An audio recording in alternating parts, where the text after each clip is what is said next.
Aye, akkam jirtan harka fuunee dhaggeeffattootaa fi daawwattoota qophii wal malee show. Chaanaalli afaan Oromootiin diraamaalee koomedii garaagaraa isiniif qopheessuudhaaf wal malee show mudhii isaa hidhatee qophaa'ee jira. Akkasumas chaanaalonni baay'een ni jiru. Chaanaalota afaan Oromoodhaa hedduutu jira. Kan ijoolleen Oromoodhaa gurmaa'inaan hojjetan baay'eetu jira. Wal malee show subscribe, like, share gochuun dagatina. Kana qofaan nu gargaara. Subscribe godhuudhaaf diimtuu sangattu ibiddaa miti harkas hin gubdu. Like godhi qarshii ittiin kafaltu. Share godhuufis xiqqumatu italaal sin dhukkubu harki hin dagatina.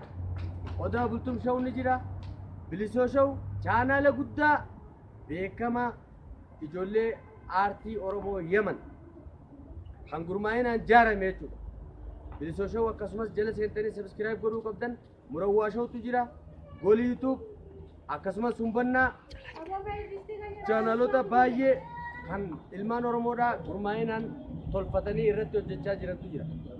Wantoota baay'ee asirratti isiniif dabarsinu diraamaalee garaagaraa filmiilee dhedheertuu yoo isin nu bira dhaabbattan uummanni Oromoodhaa yoo nu bira dhaabbattan qofa waan baay'ee isiniif as baasuu dandeenya. Kanaafuu subscribe godhuudhaan share like godhuudhaan wal bira haa dhaabbannu. Komentii nuu kennaa, komentii keessan yaadni uummata keenyaa nu jajjabeessa. Kanaafuu jabaadhaa. Jabaadhaa wal malee show, wal malee show, wal malee show. Calanqee show, calanqee show. Calanqee show, calanqee show, calanqee show. Calanqee wood. Bultum show, bultum show, bultum show. Calanqee wood. Calanqee wood. Calanqee wood. Channel kun channel jabaadhaa. Subscribe godhaa. Hin dagatinaa. Bilisoo show ismiran kutina. Murawwaa show. Humbannaa show. Dagachuun qabdan. Goolii YouTube bakka jiru inni hojii jabdu jira. Kanaafuu waan baay'eedhaan isinitti as ba'uuf deemna. Jabaadhaa hamilee teenya eegaa nu jajjabeessaa. Seenaa dhiifnee, sheenaa dhiifnee seenaa hojjechuuf tan dabarte guddoo, tan hafte guddoo, tan dabarte guddoo, gundoo jette Oromoon. Kanaafuu yaa uummata keenya yeroo chaanaala tokko laaluudhaaf intarneetuma hunda laaluudhaafu maallaqatti naqatteeti laalta. Akkasuma dadhabina jirus ni beekna nuti. Kanaafuu hamilee teessan guddinaa fi wal guddisuu irratti, wal jajjabeessuu irratti haa xiyyeeffannuun isiniin jaa. Wal guddisuun qarooma. Uummanni Oromoo irra maal dhabnee bira kutee maal harkachuuf teenya jee kanatti yaadduu ta'uu qaba. Yaada duraan dabre akkuma jiru tahee waan dabre galaanni hafu. Amma immoo akkamitti nama keenya jajjabeessina? Beekaa keenya akkamitti as baafna? Yaada jiru irratti ijoolleen Oromoodhaa qeeroon amman sana iddoo jiran hundaa'u chaanaala garaagaraa baranii Facebook irrattis waan adda addaa irratti intarneeta kana irratti shoora olaanaa taphachaa jiran. Kana bira dhaabbachuun dirqama keessan. Bira dhaabbachuu hoggaan siin jiru adeeroo qarshiin kafaltu.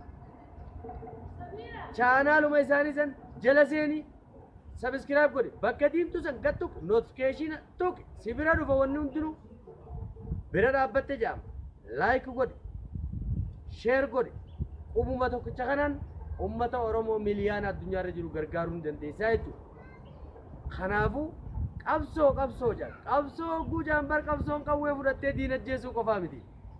Sabni kan kee, xiqqaan kan kee, wallaalaa fi beekaa jidduu waan inni hojjetuudhaaf lafaa kee takka bira dhaabbattee wanti sun xurree bareeddurra yoo adeemu taate ati bira dhaabbattee laga san ceesisuun qabsoo guddoodha. Yaadaan deeggaruun waan adda addaa barreessitee nama waa hojjetu kannuun qabsoo bareedaa. Kanaaf yaa uummata keenya Oromoo addunyaarra jirtan chaanaalota keenya baay'eetu jira. Akkasuma chaanaalotaan ani hin beekne kan isiniif tuquu hin dandeenye jechuudha.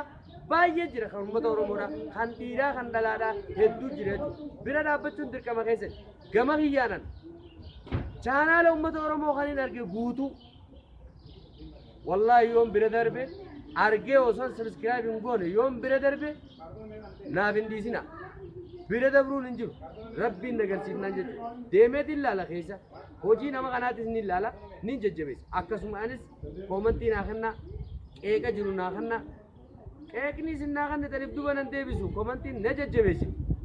Ammoo subscribe naa gochuu fi like share gochuun dagatinaa wal malee show والملي شو calanqeewud calanqeewud bilisoo shaw bilisoo shaw murawwaa shaw keenyatti humbannaa shaw goliitu akkuma jirutti chaanoolonni kun kan maatii tokko hoggaan isiniin jiru ilmaan Oromoo kan bahaa fi dhiyaa kaabaaf kibbaa walitti dhufanii guddaa ka odaa seenadhaa odaa bultumin irraanfatinaan akkasuma walitti dhufanii waliin hojjetan chaanala odaa bultum akkan irraanfannee calanqee show akkasuma bilisoo show murawwaa show humbannaa show akkasuma walmalee show isa akkan irraanfanne goliitu odaan gaa seenaa Oromoodhaa dheertu qabaa jedhuu ni beektan jala walitti qabamnaa jechuudha